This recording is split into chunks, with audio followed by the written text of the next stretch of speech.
매일 성경 묵상 나눔입니다. 9월 16일 수요일입니다. 오늘 본문은 창세기 45장 16절에서 28절입니다.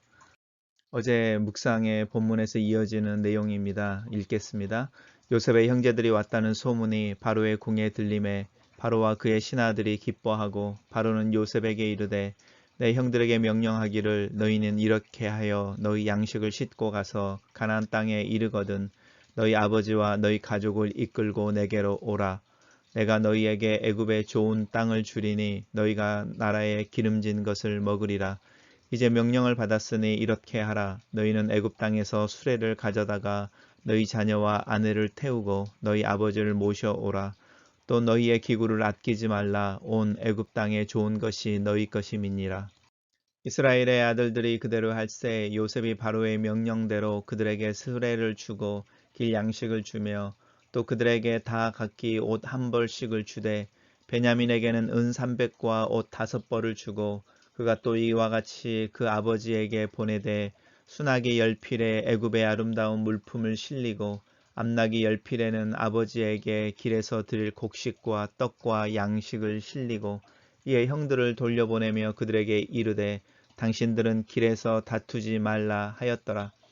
그들이 애굽에서 올라와 가나안 땅으로 들어가서 아버지 야곱에 이르러 알리어 이르되 요셉이 지금까지 살아있어 애굽 땅 총리가 되었더이다. 야곱이 그들의 말을 믿지 못하여 어리둥절하더니 그들이 또 요셉이 자기들에게 부탁한 모든 말로 그에게 말하매 그들의 아버지 야곱은 요셉의 자기를 태우려고 보낸 수레를 보고서야 기운이 소생한지라. 이스라엘이 이르되 조카도다 내 아들 요셉이 지금까지 살아있으니 내가 죽기 전에 가서 그를 보리라 하니라. 오늘의 본문은 세 개의 단락으로 나누어져 있습니다. 우리 단락별로 살펴보고 요약하겠습니다. 첫 번째 단락입니다. 요셉의 형들이 왔다는 소문이 바로의 궁전에 들렸습니다. 요셉이 다른 사람들을 다 물리고 형들과 함께 있을 때 거기서 대성통곡을 하고 그 요셉의 울음소리가 요셉의 집에 담을 넘어서 바로의 궁전에까지 들렸다라는 구절이 어제 있었는데 아마 보고가 되어져 있던 것 같습니다. 오늘 본문에서 특징은 그 모습을 그 이야기를 듣고 바로와 그의 신하들이 다 기뻐했다는 겁니다. 그리고 요셉에게 이르기를 내 형들에게 이르러 이렇게 해라라고 지시를 하고 있는데 양식을 가지고 가서 가나안 땅에 이르면 너희 아버지와 너희 가족을 이끌고 다시 내려와라. 그러면 내가 애굽의 좋은 땅을 주리라라고 말하고 있습니다. 이미 요셉이 형들에게 이야기했던 내용인데 그 내용을 바로가 이렇게 어떤 컨펌이라고 그러죠. 이렇게 확약해 주는 어떤 내용으로 이야기를 하고 있습니다. 그러면서 이것을 바로의 왕의 오더로 이야기하는 거죠. 명령으로 이야기를 하고 있습니다. 그래서 그렇게 해라라고 말합니다. 애굽 땅에서는 수레를 가져다라고 말하고 있는데 이 애굽 땅의 수레는 우리가 이사야서 읽을 때도 나왔었죠. 애굽의 어떤 특산물 중에 하나가 수레와 병거였다는 거 기억하시면 좋겠습니다. 그러니까 우리나라 뭐 요즘 말로 말하면 자동차 산업이 굉장히 발달했는데 세계 최고의 어떤 명품의 자동차를 가져다가 보내면서 이것을 타고 가서 너희 가족들을 데리고 다시 내려와라 이렇게 말하고 있다고 생각해 보시면 좋을 것 같습니다. 다시 한번 이제 개런티를 하는데 애굽의 땅이 좋은 것 이렇게 말하면서 그 7년 기근이라고 말하는 상황 속에서 사실은 생명을 부지할 수 있는 유일한 방법 그 애굽이라고 이야기할 수 있고 또 그 좋은 것이라고 말하는 것 속에 풍성함에 대한 이야기를 하고 있습니다. 단락을 요약해 보겠습니다. 저는 이 첫 번째 단락을 바로는 요셉의 형들이 왔다는 이야기를 듣고 그들을 환대하고 그들의 가족이 애굽으로 이주할 수 있도록 명령을 내린다. 두 번째 단락입니다. 이스라엘의 아들들이라고 말하면서 계속 이 특별히 요셉과 관련된 이야기에서 야곱이라는 이름만큼 이 이스라엘이라는 이름이 야곱의 이름으로 등장하고 있는 것을 한번 기억해 보시면 좋겠습니다. 어떤 희망이 있고 하나님의 섭리 가운데서 이루어지는 하나님의 약속의 성취에 대한 이야기를 여호와라는 이름을 쓰는 대신에 이 이스라엘이라는 이름을 쓰고 있습니다. 잘 살펴보시면 우리가 지금까지 읽은 본문 중에 요셉이 하나님을 이야기하지만 하나님으로 표현을 하지 여호와라고 부르지 않죠. 하나님과 여호와라고 하는 단어는 굉장한 의미의 차이가 있어서 요셉이 철저하게 애굽의 어떤 다원화되어지고 다신론적인 사회 속에서 최대한으로 자기의 신앙을 객관적으로 또 다른 사람들과 함께 있는 공공의 장소에서 그 공공의 장소에서 그 덕을 또 위협이 되지 않는 어떤 의미에서 신앙 고백을 하고 있는 모습을 볼 수 있습니다. 왜냐하면 하나님 이것은 그냥 God, 신, 엘로힘 이래서 약간은 보통 명사처럼 느껴지는데 대신에 요셉이 자신의 신앙을 여호와라고 고백해내는 근거는 자신의 두 아들의 이름을 지었던 것을 기억하시죠. 므낫세, 에브라임이라고 히브리어로 지어서 하나님이 나로 하여금 과거에 어떤 상처들을 잊도록 하시고 또 나의 고생을 축복으로 바꿔주셨다라고 신앙 고백을 하는 것뿐만 아니라 대신에 이제 아버지의 이름을 야곱 대신에 이스라엘이라는 이야기를 통해서 그 신앙의 고백을 간접적으로 하고 있는 모습을 좀 볼 수 있습니다. 어쨌든 요셉이 이제 바로의 명령대로 이제 그 형들에게 수레를 주고 이제 가는 동안에 먹을 양식과 또 옷을 주는데 이 각기 10명의 형들에게는 한 벌씩을 주는 거죠. 베냐민에게는 은 300과 옷 5벌이라고 말하는 걸 특별한 것을 더 줍니다. 또 이와 같이라고 말을 하고 있으니까 그러면서 아버지에게 보내되라고 말하니까 어쩌면 아버지에게도 이 은 300이라는 것과 옷 5벌이 더 갔을 수도 있습니다. 그리고 이제 거기에 더 많은 것들, 그 애굽의 아름다운 물품들을 실리고 또 곡식과 양식들을 더 실려서 보냈다라고 말합니다. 저는 이 베냐민하고 또 자기 아버지인 야곱에게 특별히 더 정성을 보이는 요셉의 모습이 왜 형제들을 차별하지? 뭐 이렇게 생각할 문제는 아닌 것 같습니다. 그리고 이제 형들을 돌려보내면서 그들에게 이르기를 다 길에서 다투지 말라 이렇게 말하고 있는데 왜 형들에게 돌아가는 길에 길에서 사이좋게 가라 이렇게 서로 나누거나 또 말다툼하지 말고라고 말을 했을까? 흥미로운 어떤 권고이죠. 단락을 요약해 보겠습니다. 저는 이 단락을 요셉은 바로의 명령대로 수레와 양식 그리고 선물을 형제들에게 주어 가나안으로 돌아가도록 한다라고 정리를 해봤습니다. 세 번째 단락입니다. 이제 형제들이 애굽에서 올라와 가나안 땅에 들어가 아버지 야곱에게 이르러서 이제 이야기를 하는 거죠. 요셉이 지금까지 살아있어 애굽의 총리가 되었다라고 말하니까 당연히 그 말을 믿지 않죠. 왜냐하면 자신의 눈으로 요셉의 채색 옷에 그 피가 묻은 것을 봤고 그리고 이제 실종 상태였으니까 죽었다고 믿고 있었던 야곱에게 아니 요셉이 살아있다라고 말합니다.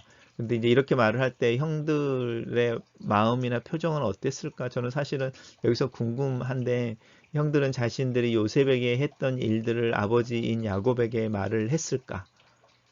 자신은 저는 잘 모르겠습니다. 했을 수도 있고 안 했을 수도 있고요. 그들이 요셉이 자신들에게 부탁한 말이니까 애굽으로 내려오십시오. 애굽으로 온 가족이 이주해 와서 그곳에 정착하면 좋겠습니다. 라고 말하는 그 이민에 대한 초대인 거죠. 그리고 이제 이 요셉이 특별히 보냈던 자기를 태우려고 보냈다고 말하는 이 수레를 보고서야 이제 야곱이 믿었다라고 말하는데 야곱은 굉장히 아직까지도 나이가 130임에도 불구하고 이 물질이라고 말하는 자기 눈에 보이는 것에 대해서 민감했던 사람일 수도 있고 또 증거에 대해서 민감했던 사람일 수도 있습니다. 어쨌든 요셉이 보냈다고 말하는 그 어쩌면요 우리가 말하는 요셉이 총리가 되었을 때 바로가 요셉을 태웠다고 말하는 버금 수레라고 혹시 기억나실지 모르겠습니다. 그 바로 다음에서 행진할 때 이렇게 따라오는 그 최고의 어떤 그 화려한 수레인데 그런 비슷한 수레의 모습을 보고 이제 믿고 기운이 소생했다라고 말하는 거죠. 이거는 이제 단순히 어떤 힘을 회복했다 이런 뜻도 있지만 그 마음의 속 사람이 또 그동안 애통했던 야곱의 마음이 이렇게 힘을 얻었다 이런 표현일 수도 있습니다. 그러니까 슬픔에서 벗어났다. 그리고 탈진이나 이렇게 무기력감에서 벗어났다 이렇게 말합니다. 그러면서 말하죠. 조카도다라고 말하는데 이것은 이제 감사의 표현이죠. 감사의 표현이고 정말 잘 되었구나 이렇게 말하는 거라고 생각하시면 됩니다. 요셉이 지금까지 살아있으니 내가 죽기 전에 그를 보겠다라고 말을 하면서 그 다음에 일어날 일들에 대해서 우리로 하여금 예상할 수 있게 해주고 있습니다. 단락 요약입니다. 저는 이 단락을 형제들은 아버지 야곱에게 돌아간다. 그들은 야곱에게 애굽의 총리가 되어 있는 요셉에 대해 말하고 요셉의 이주에 대한 초대를 듣고 야곱은 애굽으로 가서 요셉을 만나겠다고 한다. 이렇게 요약을 해보았습니다. 묵상 포인트입니다. 첫 번째 묵상 포인트입니다. 요셉으로 인해 요셉의 형들은 바로에게 극진한 대접을 받는다. 요셉의 꿈에 대한 이야기를 들었을 때 형들은 모욕감을 느꼈다. 하지만 그 꿈이 정작 성취되어졌을 때 요셉은 군림하는 자가 아니라 그들을 위한 복의 근원이었다. 누군가가 나보다 더 잘 되었을 때 느끼는 감정이 있다. 이 감정이 때로는 부정적이고 때로는 긍정적인데 그 모습을 살펴본다. 내 마음에 내 주변에 있는 가족이나 친구들 중에 나보다 더 잘 되는 이들이 있을 때 진심으로 축복하고 축하할 수 있는 마음을 갖는 게 쉽지 않지만 나로 하여금 하나님께서 주시는 선한 은혜 가운데 진실되게 축하하고 즐거워할 수 있는 그런 마음을 가질 수 있으면 좋겠다. 바로의 말은 이미 요셉이 그 형제들에게 이야기했던 것처럼 야곱의 가족의 이주에 대한 계획과 일치한다. 어쩌면 요셉은 이 이야기를 형제를 처음 만났을 때에 그 가능성에 대해서 바로와 이야기했을 수도 있다. 애굽의 최고의 권력자이며 자신을 바로의 아버지가 되었다고 지칭하는 요셉이지만 일들이 추진되어질 때 올바른 통로, 올바른 개선을 따르고 있다. 요셉의 현실적인 겸손과 성실함의 표현이다. 이 수단과 가정은 결과를 아름답게 한다. 내용만큼 중요한 것이 형식이다. 두 번째 묵상 포인트입니다. 요셉은 바로의 지시를 따라 형제들에게 애굽의 수레와 애굽의 좋은 물품과 양식을 내어준다. 애굽의 수레는 당시 최고의 품질을 자랑하는 것이었다. 야곱이 요셉에게 가나안의 좋은 것을 주었던 것처럼 바로는 요셉을 통해 애굽의 좋은 것을 선물로 준다. 내가 누군가에게 줄 수 있는 최고의 선물은 무엇일까? 내 삶에서 나오는 아름다운 것에 대해 생각해 본다. 요셉은 선물을 나누어 주면서 자기 동생 베냐민과 아버지 야곱에게 더 많은 더 의미가 있는 선물을 한다. 나는 어쩌면 공평이라고 하는 환상에 사로잡혀 있는 것 같다. 모두를 다 똑같이 대해야 된다는 생각에 민감하다. 하지만 마음이 가는 것과 내가 더 의미가 있다는 것을 어떻게 표현할 수 있을까? 예전에 목사님은 교인들 앞에서 자기 자녀를 안거나 사랑을 표현하지 않았다. 하지만 그 마음을 어떻게 속일 수 있을까? 마음에 조금은 다른 양으로 들어있는 사랑의 정도를 인정할 필요가 있지 않을까? 요셉은 돌아가는 형들에게 가나안으로 돌아가는 여정 가운데 다투거나 싸우지 말라고 말한다. 좋은 일이 있을수록 자기를 조심하는 것이 필요하다.